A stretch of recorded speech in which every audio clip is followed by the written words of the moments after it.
पत्रकार साथियों और आज के कार्यक्रम में उपस्थित सभी समाजवादी साथियों, भारत की एक आवाज जिसे आवाज-ए-हिंद टीम के कई साथी जो जनपद बलिया से आते हैं और समाजवादी पार्टी की सदस्यता ग्रहण किए हैं और समाजवादी पार्टी को मजबूत करने का संकल्प आज लिया है, जिसमें सुशांत राज पाठक जी प्रदेश अध्यक्ष हैं, मुकेश सोनी जी, राजकुमार मौर्य जी, मनन सोनी जी, उधारी राजभर जी, आशुतोष पाठक जी, अविनाश वर्मा जी, दुर्गेश यादव जी, बिहारी लाल जी, राजकुमार यादव जी, अजीत तिवारी जी, सत्यम पाठक जी, दीपचंद जी, सभी साथियों को बहुत बहुत स्वागत। हाँ, सुशांत राज पाठक खड़े हो जाए। आप प्रदेश अध्यक्ष हैं, इनकी टीम मंच पर आसीन है। और एक दूसरी शख्सियत जो ओबीसी समाज से आते हैं, जिनका नाम पारसनाथ गुप्ता है, जनपद देवरिया के रहने वाले हैं। इनका अपना एक रौनियार समाज का संगठन है, राष्ट्रीय अध्यक्ष हैं रौनियार समाज के, वो भी मंच पर आसीन है।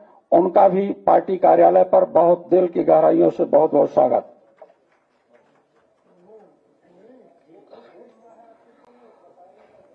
सम्मानित पत्रकार साथियों, समाजवादी पार्टी के मुख्यालय पर समाजवादी पार्टी के राष्ट्रीय अध्यक्ष एवं पूर्व मुख्यमंत्री आदरणीय अखिलेश यादव जी ने बिहार के एक ऐसे गौरवशाली पहलवान जो बिहार के पश्चिमी चंपारण के चौलखा निवासी हैं और एक मानी जानी हस्ती है पहलवानों की, उस श्रृंखला में आते हैं जिनका स्वागत और सम्मान माननीय राष्ट्रीय अध्यक्ष जी ने लखनऊ के कार्यालय पर किया है, जिन्हें प्यार से लोग राजा यादव को बिहारी टार्जन के नाम से भी जाना और पहचाना जाता है। मैं श्री राजा यादव से निवेदन करता हूं कि एक बार खड़े होकर के जनता जनार्दन के सामने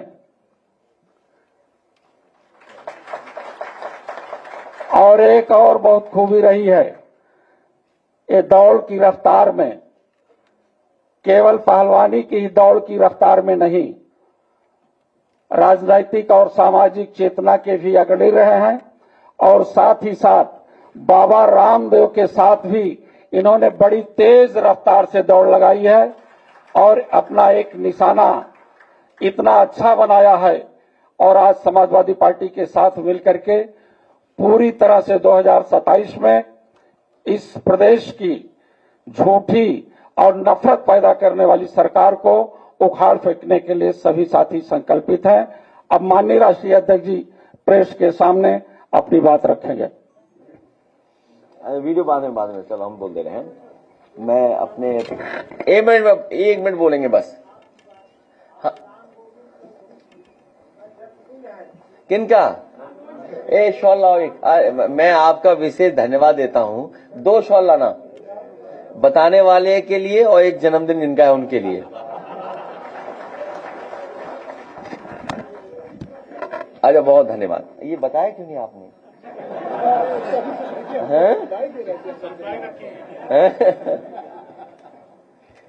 नहीं, बिल्कुल बताना चाहिए था। ये अच्छा है कि हम लोग सब मिलकर मना रहे हैं। मैं अपने प्रेस के साथियों का धन्यवाद देता हूं कि आज फिर हम आप लोग मिल रहे हैं। जहां से शुरू कर रहे हैं, मैं अपने पार्टी के बहुत वरिष्ठ नेता जिन्होंने कई महत्वपूर्ण नेता, देश के रहे प्रधानमंत्री, समाजवादी चिंतक, समाजवादी प्रधानमंत्री चंद्रशेखर जी के साथ काम किया, नेताजी के साथ लगातार काम किया। एक बहुत लंबा उनका राजनीतिक रास्ता और संघर्ष का रास्ता रहा।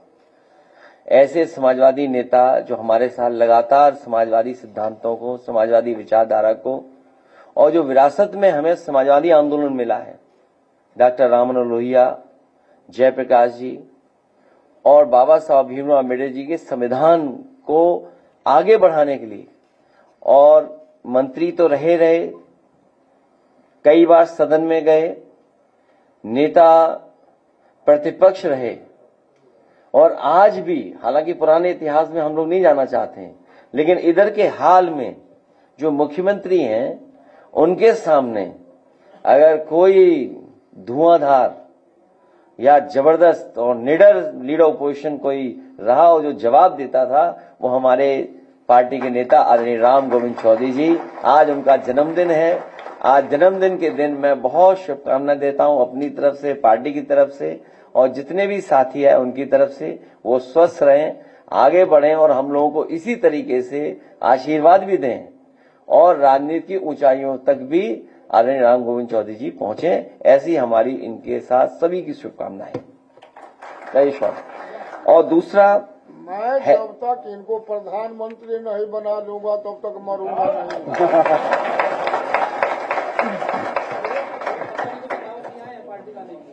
नहीं, बहुत सम्मानित हैं और बहुत आज इन्हीं के सहयोग से और इन्हीं के संपर्क से बहुत सारे साथी जिनका नाम अभी लिया गया है पार्टी में शामिल हो रहे हैं। मैं उन सभी साथियों का बहुत बहुत धन्यवाद, बहुत बहुत स्वागत और बहुत बहुत बधाई देता हूं। मुझे पूरा भरोसा है कि समाजवादी आंदोलन में आप लग करके हमारे साथ मदद करेंगे। आने वाले समय में जो राजनीतिक गतिविधियां हैं उनमें हमारा पूरा ईमानदारी से आप लोग सहयोग करेंगे। हम आपको भरोसा दिलाते हैं, आपको हमेशा राजनीतिक सम्मान हम लोग देते रहेंगे। वहीं दूसरा, हमारे साथ राजा यादव, उसके साथ साथ जो उनका नाम जुड़ गया है, किसी जमाने में वो टार्जन फिल्म आई थी,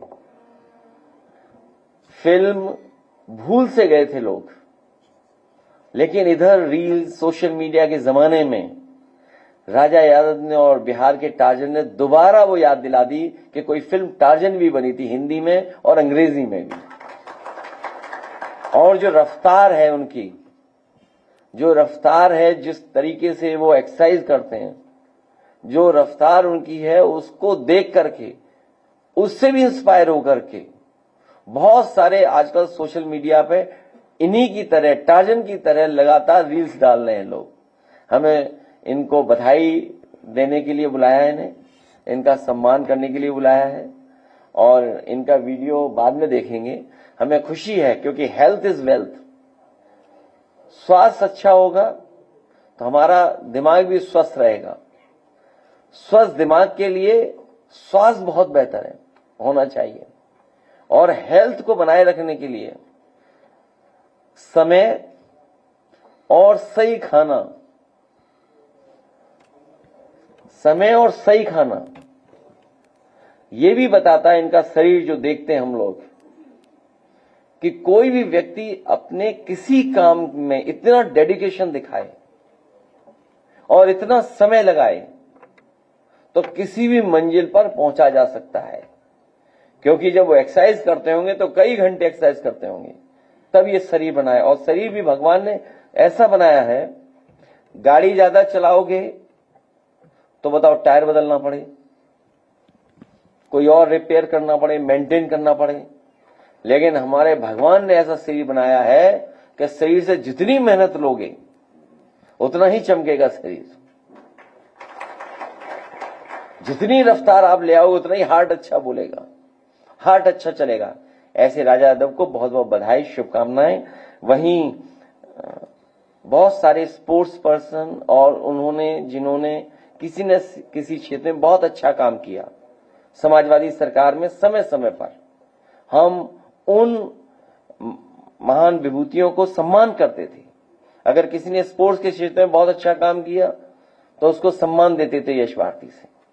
और एक समय तो ऐसा है कि जब सुझाव आया कि अलग अलग अवार्डीज जो हैं, उन अवार्डीज को कोई सम्मान मिलना चाहिए, तो समाजवादी सरकार में अर्जुन अवार्डी रहे हों, यश भारती रहे हों या अन्य अवार्ड से अगर कोई सम्मानित हुआ है तो हम लोग उनको सम्मान राशि हर महीने दिया करते थे।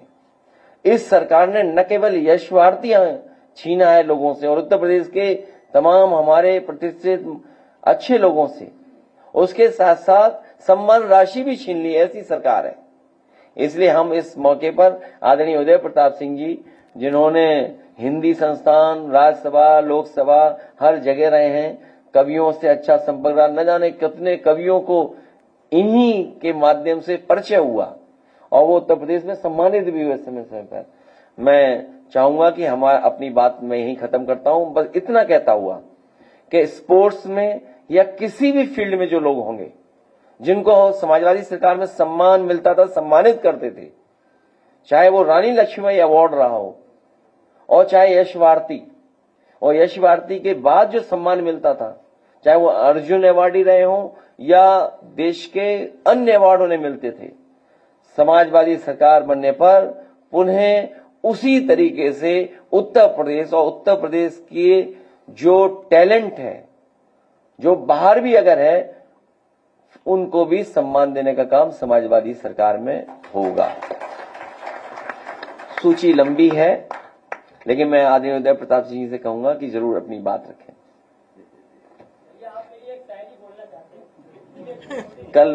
कल भी एक शायर था आया था,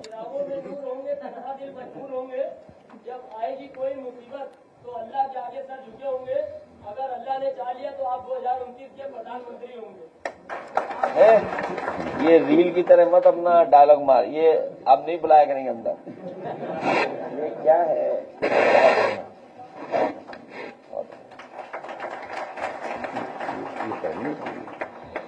ये कुछ लोग फेमस होने भी आ रहे हैं। ये वो जो अभी एक दिन मसला हुआ है यहाँ पर,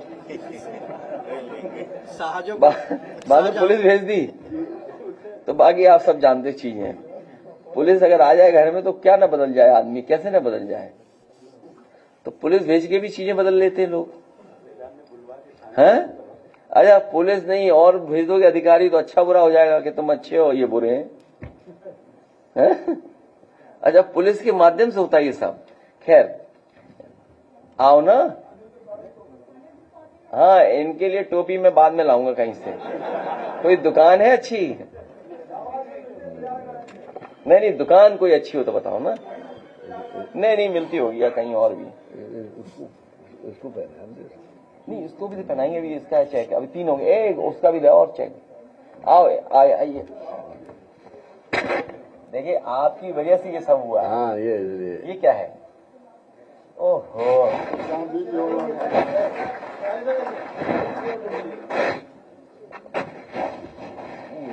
ये होता है, ये आपने याद दिलाया, इस वजह से ये सब हो रहा है। वो एक और शोर आओ राजा।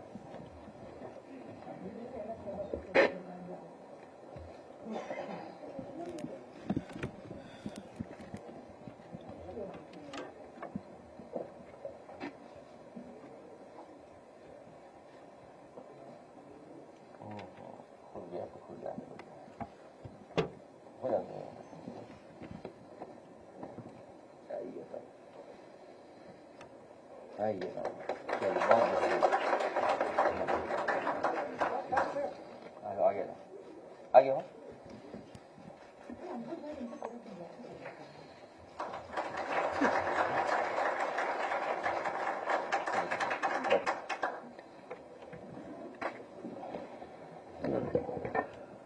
आदरणीय अध्यक्ष जी, समाजवादी पार्टी के सभी सम्मानित नेतागण और साथियों और पत्रकार बंधु, सबसे पहले तो मैं अपने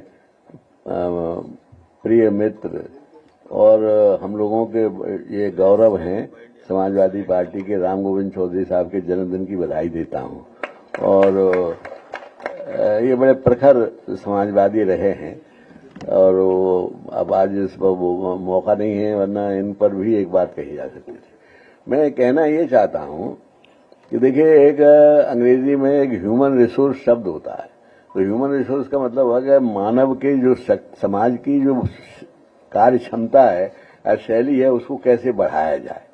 तो हमारे नेताजी मुलायम सिंह यादव जी ने अपने कार्यकाल में 2002 के आसपास यश भारती प्रारंभ किया था और हम लोगों से बात करके वो ये कहते, उनका मानना था कि समाज के किसी भी क्षेत्र में, चाहे वो कविता हो, संगीत हो, वो खेल हो, चाहे वो लेखन हो, साहित्यकार हो, उर्दू हो, हिंदी हो, गाने वाले हों, भजन गाने वाले हों, संगीतकार हों, और यहाँ तक कि फिल्मों में जो काम करते थे उनको भी, तो वो ये कहते थे कि इनसे समाज का किसी समाज के बड़प्पन का पहचान होते हैं ये लोग, इसलिए उनका सम्मान इसलिए किया जाना चाहिए जिससे उनसे प्रेरणा लेके और भी लोग उस रास्ते पर चलने की कोशिश करें। ये एक सोच है, बाकायदा दर्शन है जो समाजवादी दर्शन से जुड़ा हुआ है कि समाज को कैसे हम आगे बढ़ाएं और कैसे सबको उस स्तर पर ला सकें जो बड़े से बड़े लोग आते हैं, आइकॉन्स जिन्हें कहते हैं। तो उनको वो यश भारती दिया करते थे। अब यश भारती जो था वो कोई भी ऐसा क्षेत्र नहीं रहा था जिसमें उन्होंने यश भारती न दिया हो।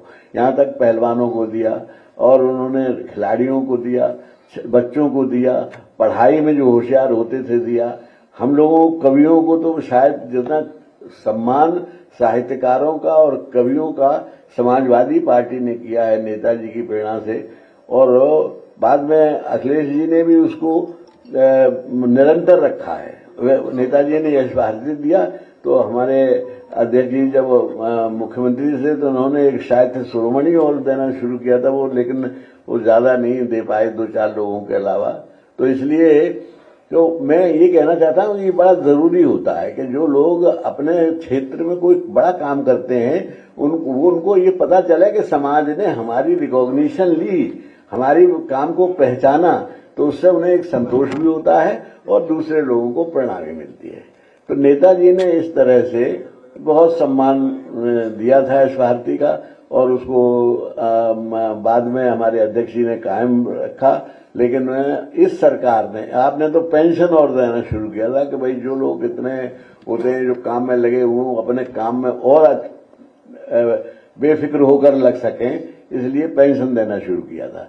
ये समाजवादी सोच का एक हिस्सा था, लेकिन उसको ये इन लोगों ने जो आज सरकार है वो नहीं समझ पाई और उन्होंने वो यश भारती भी बंद कर दिया और इस तरह के जितने और भी मिलते थे पुरस्कार वो सम्मान बंद कर दिए।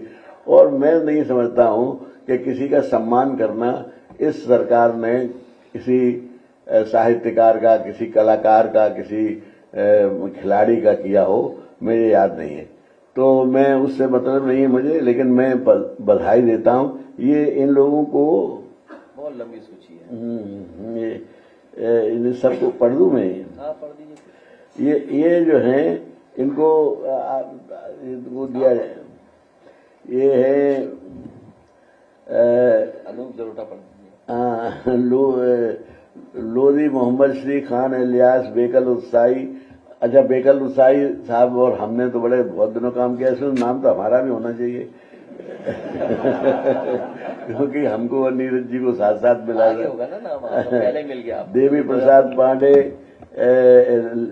अधिक लिटरेचर, खुशबीर सिंह साध लिटरेचर। खुशबीर सिंह साध बहुत बड़े शायर हैं उर्दू के। Doctor Gyan Chaturvedi literature, doctor Vishnu Saxena literature, Hamidullah Hamid Hadi literature, Pandit Rajan and Sajan Mishra, Anup Jalota जो बहुत बड़े गायक हैं और उन्होंने एक कविता हमारी भी गाई है, वो उनका भी है। और सुभा मुदगल जी, बहुत बड़े बड़े नाम है, अनूप जलोटा, सुभा मुदगल, सुभा रविंद्र जैन, पंडित विकास महाराज। अच्छा, उसमें जो तबला वादक थे, संगीतकार, सब बहुत लंबी लिस्ट है ये। कुछ बोल दीजिए। हाँ, उसमें से राजकुमार वर्मा है और कृष्ण कन्हैया, गोविंद कन्हैया,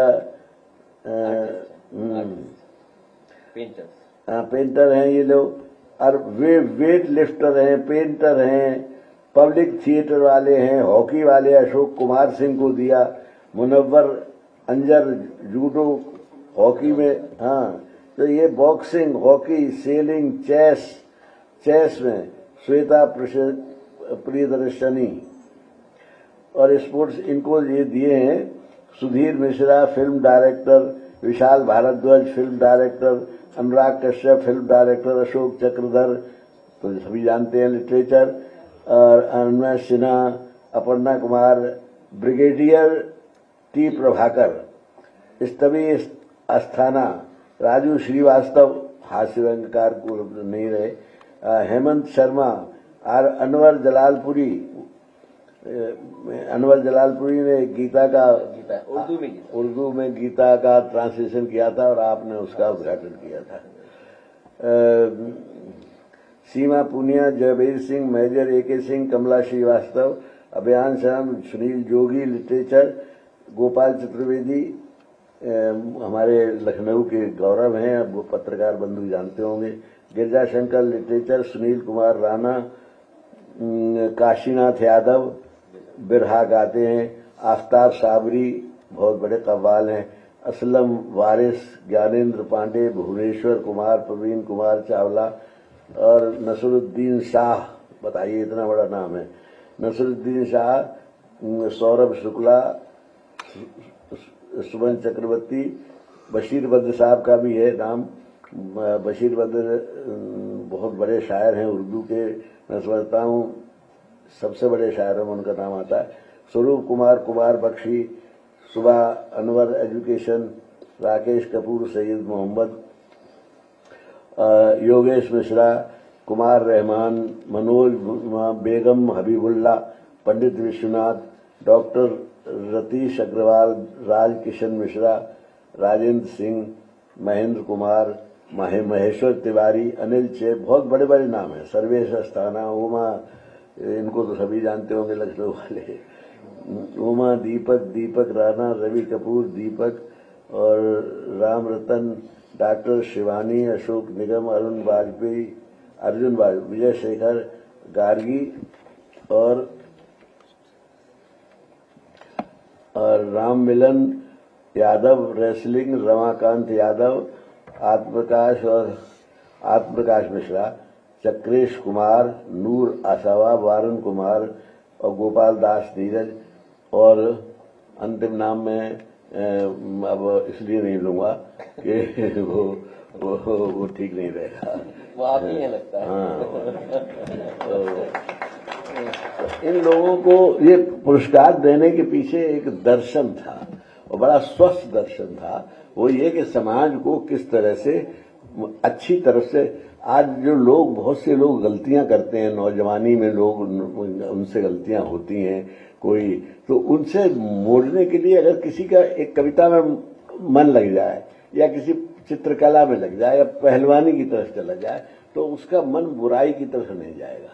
तो ये समाज को अच्छा बनाने का एक अच्छा प्रयास था जो नेताजी ने शुरू किया। बाद में आदरणीय अध्यक्ष जी ने बराबर उसको जारी नहीं रखा बल्कि उसको और गौरव प्रदान किया और पेंशन भी दी, लेकिन अब वो बंद हो गया है। ये बड़े अफसोस की बात है। आज जो दी है राजा बाबू को, उन्होंने जो दिया है उनको भी मैं बहुत बधाई देता हूँ और आपको बधाई देता हूँ कि आपने एक कार्य कम से कम याद तो किया है इन सबको।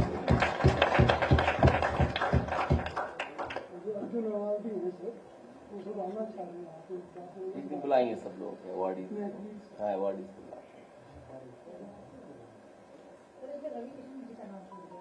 ये और लोगों के भी छूटे। जहाँ से शुरू हुआ था नेताजी खुद ही देने गए थे इसमें अमिताभ बच्चन जी के पिताजी को। सबसे पहले नेताजी ही देने गए थे।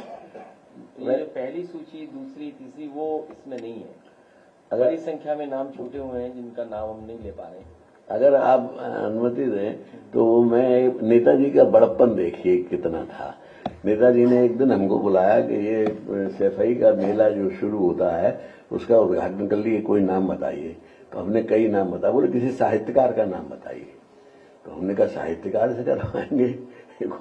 तो मैंने केदारनाथ सिंह जी का नाम लिया, JNU के प्रोफेसर थे और उन्होंने उनको बुलाओ और उससे वही उद्घाटन का केदारनाथ सिंह ने आके वो किया था।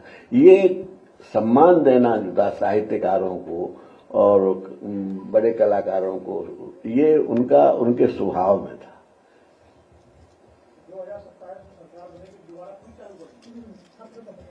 इसीलिए आप लोगों को बुलाया है। आप लोग इसमें सहयोग करें हमारा। इसमें थे पत्रकार, नाम पढ़ लिया, आप मुस्कुरा गए थे, मैं देख रहा था। पत्रकार थे, बहुत थे इसमें काफी लोग। पत्रकार को दिए हाँ, पत्रकार थे इसमें काफी लोग। कितने?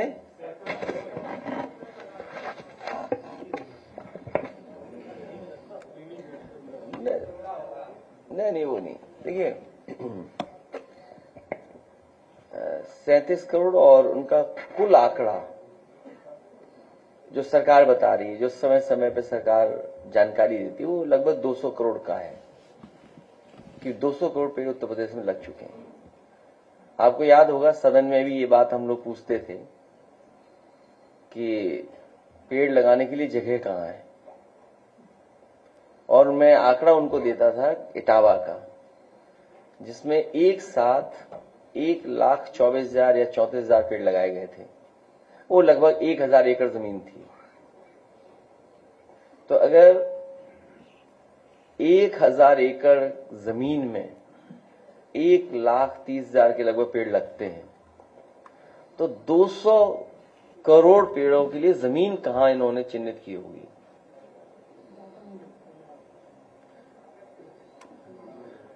मैंने आपको बताया, ये कल भी जब हम और चौधरी साहब हजरतगंज से गुजर रहे थे, तो गवर्नर हाउस में तो आपने देखा होगा एक प्लास्टिक का दरवाजा बन गया है। अब वो अंदर आरसीसी है प्लास्टिक, वो पता नहीं मुझे, लेकिन दाएं हाथ पर जितने पेड़ मोलश्री के लगे हैं वो समाजवादी सरकार के लगे हुए हैं। जब पुल के आगे निकल जाते हो तो टबूबिया दिखता है आपको। कालिदास मार्ग में आ जाओगे तो टबूबिया दिखेगा, क्रोसिया दिखेगा, और जितने भी पेड़ हो सकते हैं कनक चंपा से लेकर के सब पेड़ लगते दिखाई देंगे आपको। लोहिया पथ पे क्रोसिया दिखाई देगा आपको, क्रोसिया। और फिर जब फ्लाईओवर से नीचे उतरते हैं वेव की तरफ, वो टबोबिया दिखता है। फरवरी मार्च में आप देखेंगे पर्पल फ्लावरिंग होगी उसमें।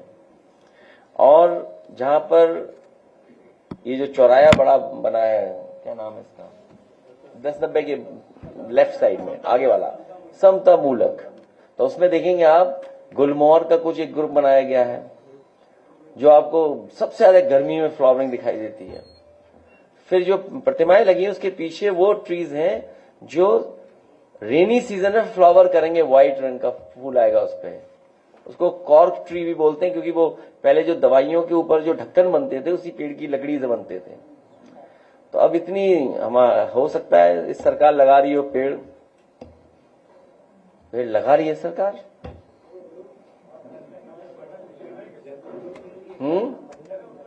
और देखिए क्या है इमोशनल, एक पेड़ मां के नाम। अब हम और चौधरी साहब ने नारा नहीं बनाया कि हम और चौधरी साहब साथ साथ लगाएंगे पेड़, साथ साथ लगाए, बताइए।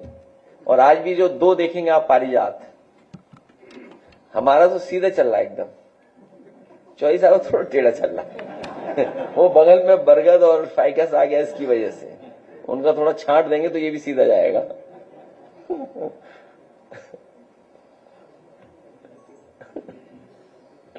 क्या उनके पेड़ लगाने का तरीका सोच लो आप, बस एक इवेंट है उनके लिए इवेंट है केवल। और अगर आप रिवाइंड करें अखबारों की न्यूज एड, तो यह सरकार में होता है और आपकी सरकार में भी काउंट हुआ था। और हम लोगों ने टारगेट 50 करोड़ का लगाया था पर डे, और उस समय ग्रीन एरिया आइडेंटिफाई हुए थे कि भाई आप किधर लगाएंगे, ग्रुप में लगाएंगे पेड़। और अगर आप कैनाल के बगल में जाएं, वहां पर जिस समय आगरा लखनऊ एक्सप्रेस वे आप पकड़ते हैं, तो पूरा जो कैनाल के किनारे सड़क पे लगे हुए पेड़ जो ग्रुप में लगे वो सब हमारी सरकार के हैं। और आगरा लखनऊ पूरे एक्सप्रेस वे पेड़ लगे हुए हैं। तो वही नकल कर रहे हैं और क्या नई चीज कर रहे हैं, बताओ आप। क्या लगा रहे हैं, वही नकल कर रहे हैं और क्या है। कोई अच्छा काम नहीं सरकार कर रही है।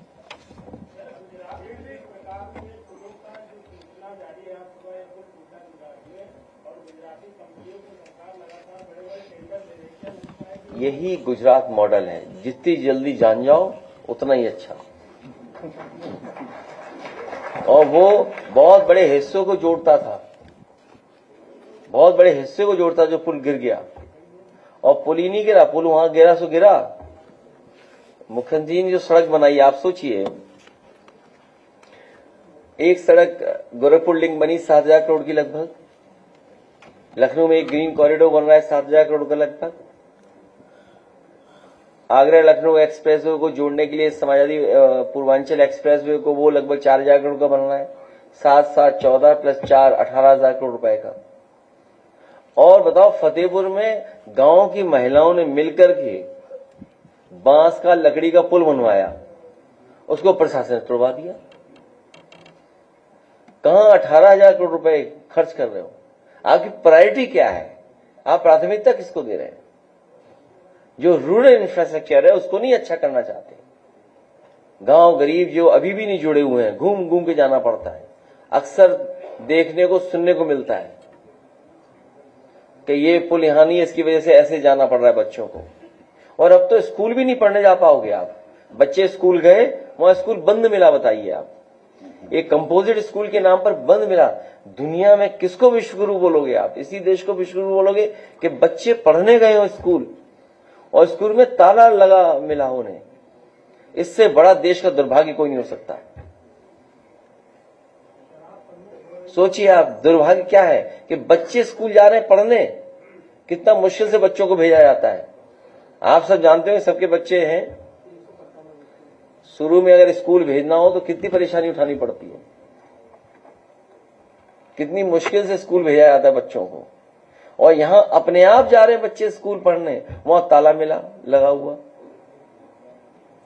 और कई जगह तो वादा किया, ये अयोध्या का ही है, बताइए, कंपोजिट विद्यालय, जहां पर सरकार ने खुद कहा कि हम बनाएंगे और 5 किलोमीटर ऊपर चल के आना पड़ेगा तब स्कूल मिलेगा।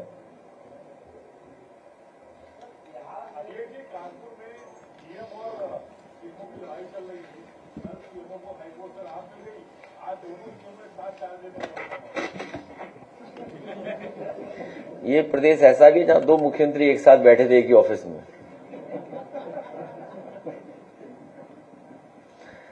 इस सरकार में हर एक में झगड़ा शुरू हो गया है और झगड़ा बंटवारे का शुरू हो गया है। किसी जिले में आप पता कर लें, उठा लें, जानकारी कर लें, झगड़े शुरू हो चुके हैं। सरकार के मंत्री ने नंदगोपाल को लेटर लिख रहे हैं कि अधिकारी काम नहीं करने दे रहे हैं, हम स्मार्टफोन बांटना चाह रहे हैं, अधिकारी टैबलेट बांटना चाह रहे हैं, योजनाओं को लटका कर रखा जाता है, 3,000 करोड़ रुपए वापस चला गया। केवल एक विभाग में नहीं, मंत्री और अधिकारियों में कई विभागों में सूचनाएं मिल रही हैं। और इधर जब समय कम बचा है तो ज्यादा सुनने को मिल रहा है। ये 9 साल पहले क्यों नहीं टैबलेट और लैपटॉप बांटा गया था? आज ही क्यों बांट रहे हैं आप? आज ही क्यों याद आया? इसी तरह सुनने में आया कि कोई एक विभाग है सूचना आयुक्तों का, उसमें भी झगड़ा हो गया अधिकारियों के बीच में। अधिकारी झगड़ा कर रहे हैं, एक दूसरे की शिकायत लिख रहे हैं, चिट्ठी लिख रहे हैं एक दूसरे के खिलाफ। राइट टू इंफॉर्मेशन एक्ट जहां लागू होता है वहां पर अधिकारी के खिलाफ चिट्ठी लिख रहा है, मंत्री अधिकारियों के खिलाफ लिख रहे हैं। एक विभाग में ट्रांसफर होना था, उसका डायरेक्टर ही भाग गया। डिप्टी सीएम चिट्ठी लिखे बताओ मुख्यमंत्री को, डीसीएम लिखे ओसीएम को चिट्ठी। वो एफसीएम के चक्कर में, फ्यूचर चीफ मिनिस्टर जो एफसीएम है, उन्होंने ओसीएम को चिट्ठी लिखी।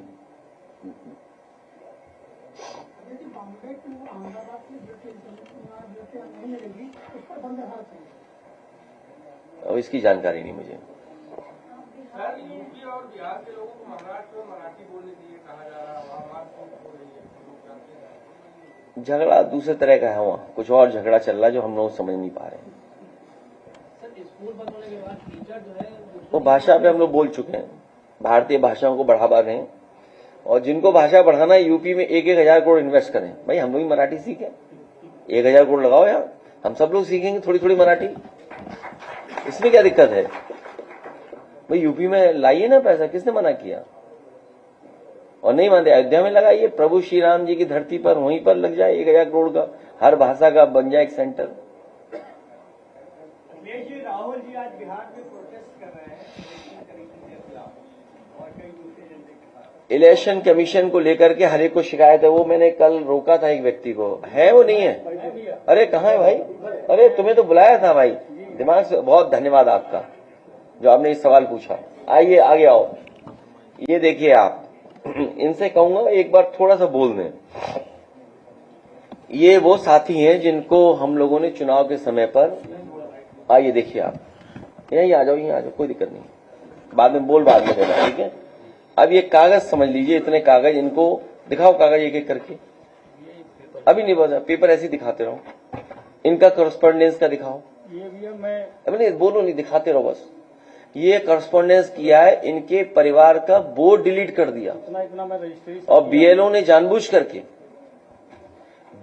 जानबूझ करके इनका बोर्ड डिलीट कर दिया, इनके परिवार के लोगों का। इन्हें लड़ना पड़ा, और कितने साल की लड़ाई लड़नी पड़ी इन्हें? 1 साल 6 दिन। सोचिए आप, तब एफआईआर दर्ज हो पाई है बीएलओ पे, बताइए वहां, बताओ माइक से बताओ, जाओ कागज भी दिखाओ माइक से वहां। ये हालत है, सोचिए। और हम लोगों ने 18,000 वोटों की वो दी थी सूची, वो आपका ये कागज है, 18,000 वोट वो जो डिलीट कर दिए गए थे 22 में, 19 में वोट डाला था जिन्होंने। तो इलेक्शन कमीशन, आप बताओ, यूपी के चुनाव में, अयोध्या का चुनाव, सभी प्रिसाइडिंग ऑफिसर्स को टारगेट दिया गया था कि एक्स्ट्रा वोट कितना डालना है। एक बुजुर्ग 5 वोट डाल के आए थे, कितना वोट डाल के आए? 6 वोट डाल के आए थे। बाद में उन्हें समझाया गया, जैसे वो पुलिस भेज के समझाया जाता है, तो वो भी कुछ और बात बता रहे थे। अच्छा, आपने मिल्कीपुर का चुनाव देखा, प्रिसाइडिंग ऑफिसर पे टारगेट था, और शिक्षा विभाग का जो सबसे ज्यादा बदनाम अधिकारी था वो ही पोस्टिंग कर रहा था वहां पे। सबसे बदनाम, जिसके ऊपर एफआईआर है, वही व्यक्ति पोस्टिंग कर रहा था। सोचिए कि कौन सा प्रिसाइडिंग ऑफिसर कहां बनेगा। एक आपने चुनाव मर्दाबाद का देखा होगा, पूरा चुनाव लूट लिया। बताइए आप, बीजेपी 1 लाख कितने वोट से जीती? कुंदरकी का 1 लाख से ऊपर वोट से जीती। वहां वोटर इस बार 1 लाख से हराएगा उन्हें। वोट डालने का मौका मिल जाए तो 1 लाख से हार के आएंगे। मीरापुर का किसने नहीं देखा? पुलिस वोट डालने गई,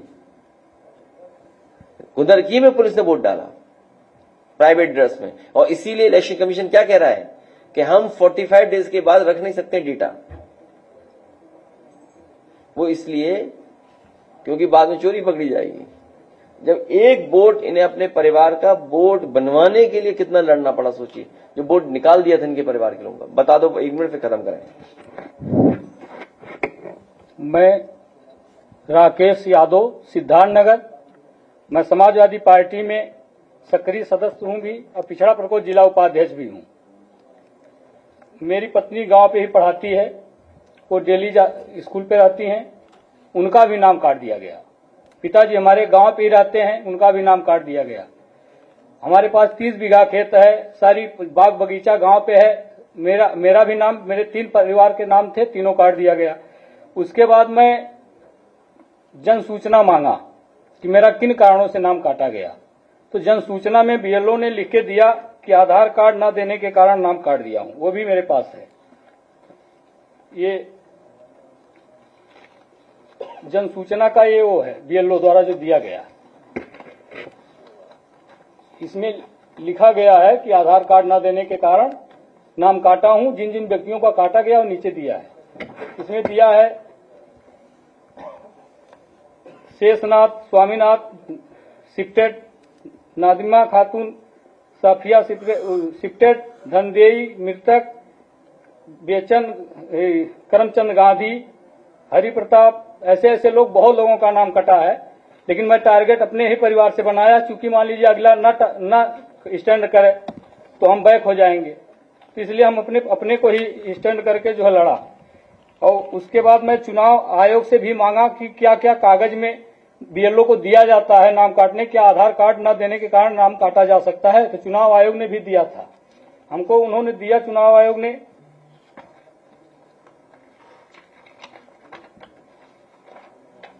चुनाव आयोग ये सब फॉर्म भरने के लिए सब प्रक्रिया दिया। उसके बाद यहाँ दिया है कि मद 5 आधार के ब्यौरे प्रविष्टियों के अधिप्रमाणन के प्रयोजन के लिए आधार संख्या प्रस्तुत की जानी चाहिए। यदि आवेदक के पास आधार संख्या नहीं है तो मद 5 खा पर बाद में उसका उल्लेख किया जाए। न कि काटा जाए। और फिर यहाँ दिया, कृपया ध्यान दें कि घोषणा भाग में कोई मिथ्या कथन करना लोक प्रतिनिधित्व अधिनियम 1950 की धारा 31 के अधीन कारावास से जिसकी अवधि 1 वर्ष तक हो सकेगी या जुर्माने से या दोनों से दंडनीय अपराध होगा। तो ये सब देने के बाद मैं भैया उसके बाद डीएम साहब को एप्लीकेशन लिखा, भारत मुख्य निर्वाचन को लिखा, तो भी नहीं कुछ सुनवाई हुआ। तो उसके बाद मैं आया, माननीय राष्ट्रीय अध्यक्ष जी का एक वीडियो मैंने देखा कि पिछला वोटर लिस्ट में जिसका नाम हो और इस वोटर लिस्ट में नाम कटा हो, वो दोनों वोटर लिस्ट लेकर के आए, उसके खिलाफ मुकदमा कायम करवाया जाएगा। तो हमको और ऊर्जा मिली, मैं वहां से और बढ़ा। उसके बाद जब डीएम साहब को लिखा नहीं हुआ तो पार्टी कार्यालय आया। पार्टी कार्यालय आया तो प्रदेश अध्यक्ष जी से मिला। प्रदेश अध्यक्ष जी ने हमको राधे श्याम भैया के पास भेजे, रामवृक्ष भैया के पास भेजे। उसके बाद वहां गया, सारी बात बताया, कागज दिया, चला गया। यहाँ से फिर लेटर टाइप हुआ, वो लेटर भी यहाँ है जो यहाँ से टाइप हुआ था।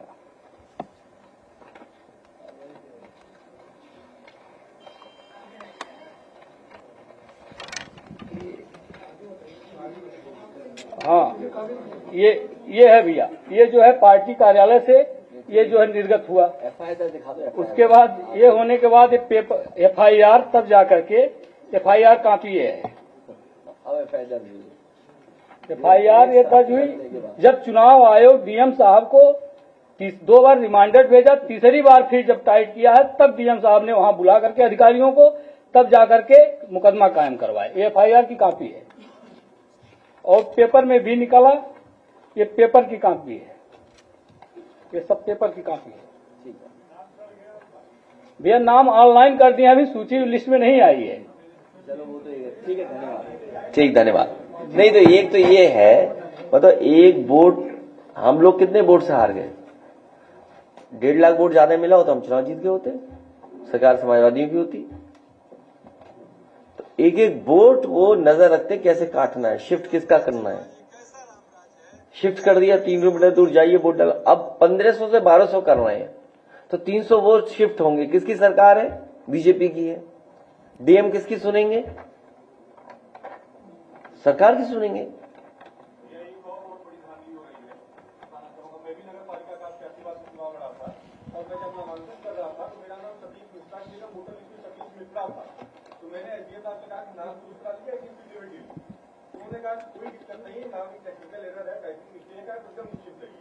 लेकिन जब चुनाव वाले दिन मैंने देखा तो तमाम हिंदुओं के, मुस्लिमों के, सभी के नाम गड़बड़ होते हैं वोटर लिस्ट में।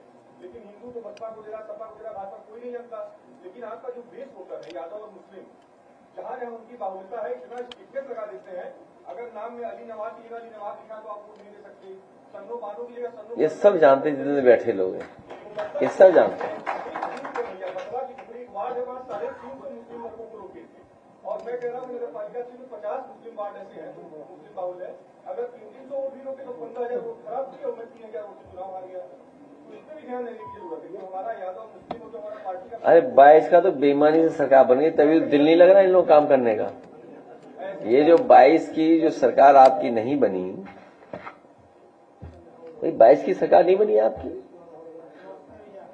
22 की सरकार जब नहीं बनी तो अरे रुक जा बेटा, बाद में जानकारी देना, लिख के दे देना जानकारी, ठीक है। तो इसीलिए हम अपने कार्यकर्ताओं को, संगठन के लोगों को और आपके माध्यम से समय समय पे लोग जागरूक करते हैं। आप में से भी कई लोगों ने बहुत अच्छा काम किया। कई साथियों ने जो एक चैनल ने पहुंचा गांव में BLO कैसे काम कर रहा है, पूरी जानकारी दी है। तो कई स्तर पे हम लोग लड़ना पड़ता है। ये बीजेपी है, ये हर तरह की बेईमानी करेगी, उससे हमें कार्यकर्ताओं को सबको बहुत सावधान रहना पड़ेगा। इसलिए 27 में इनका जाना तय, इनको बाहर निकालना 27 को।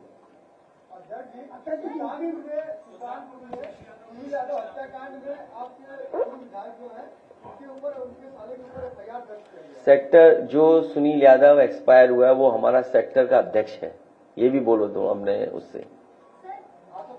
नहीं, वो तो FIR दर्ज होगी, कार्रवाई न्याय मिले परिवार को, जो भी है घटना में निष्पक्ष जांच हो।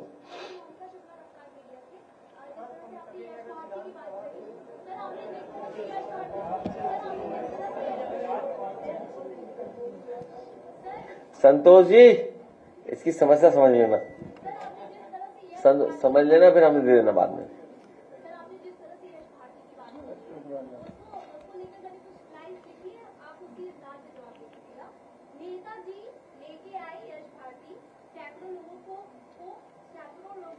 को बढ़ाया, फिर न जाने क्यों सरकार ने इसको उजाड़ा और आखिर न जाने इसकी सरकार का क्या मसाला था। इसका अपने अंदाज हुआ लोग ये हमारे पास अबे एक काम खुद नहीं करना मैं कह दूं, आप फिर कह रहे हैं ये गड़बड़ इसीलिए हो रहा है, जिसका जो काम है वो काम नहीं कर रहा।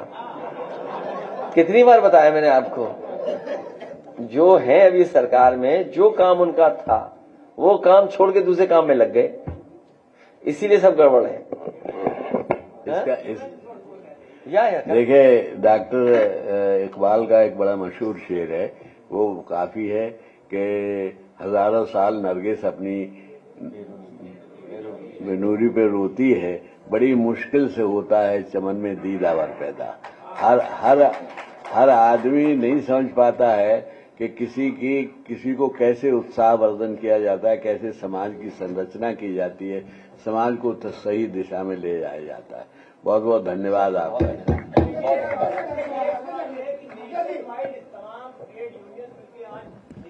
उनको बहुत बधाई। ये ट्रेड यूनियन के बिना ट्रिलियन इकोनॉमी कैसे बनाओगे? ट्रिलियन इकोनॉमी बनाने के लिए ट्रेड यूनियन की सुननी पड़ेगी।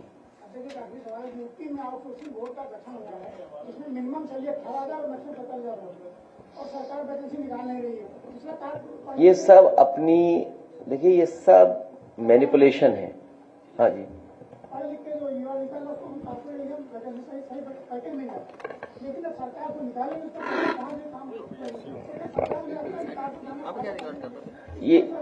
ये आउटसोर्स व्यवस्था केवल मैनिपुलेशन है, पक्की नौकरी नहीं देनी पड़ेगी। अब यही हमारे साथी आए थे एनसीसी सी सर्टिफिकेट वाले हैं, इन बच्चों को प्रायोरिटी मिलनी चाहिए। अब सरकार डिलीवरी बॉय बनने दे रही है, बताइए कितनी बड़ी संख्या में नौजवानों को डिलीवरी बॉय बना डाला इस सरकार ने।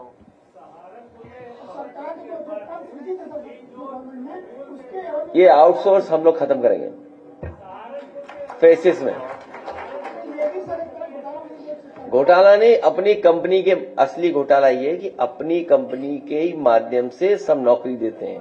असली घोटाला है कि आउटसोर्स करने वाली कंपनी कौन सी है। मान लिया आजमगढ़ में गए हम लोग, आउटसोर्स पे नौकरी है मेडिकल उनके स्टाफ की, कंपनी बदल गई तो उन बच्चों का क्या दोष है उसमें जो काम कर रहे थे पहले से।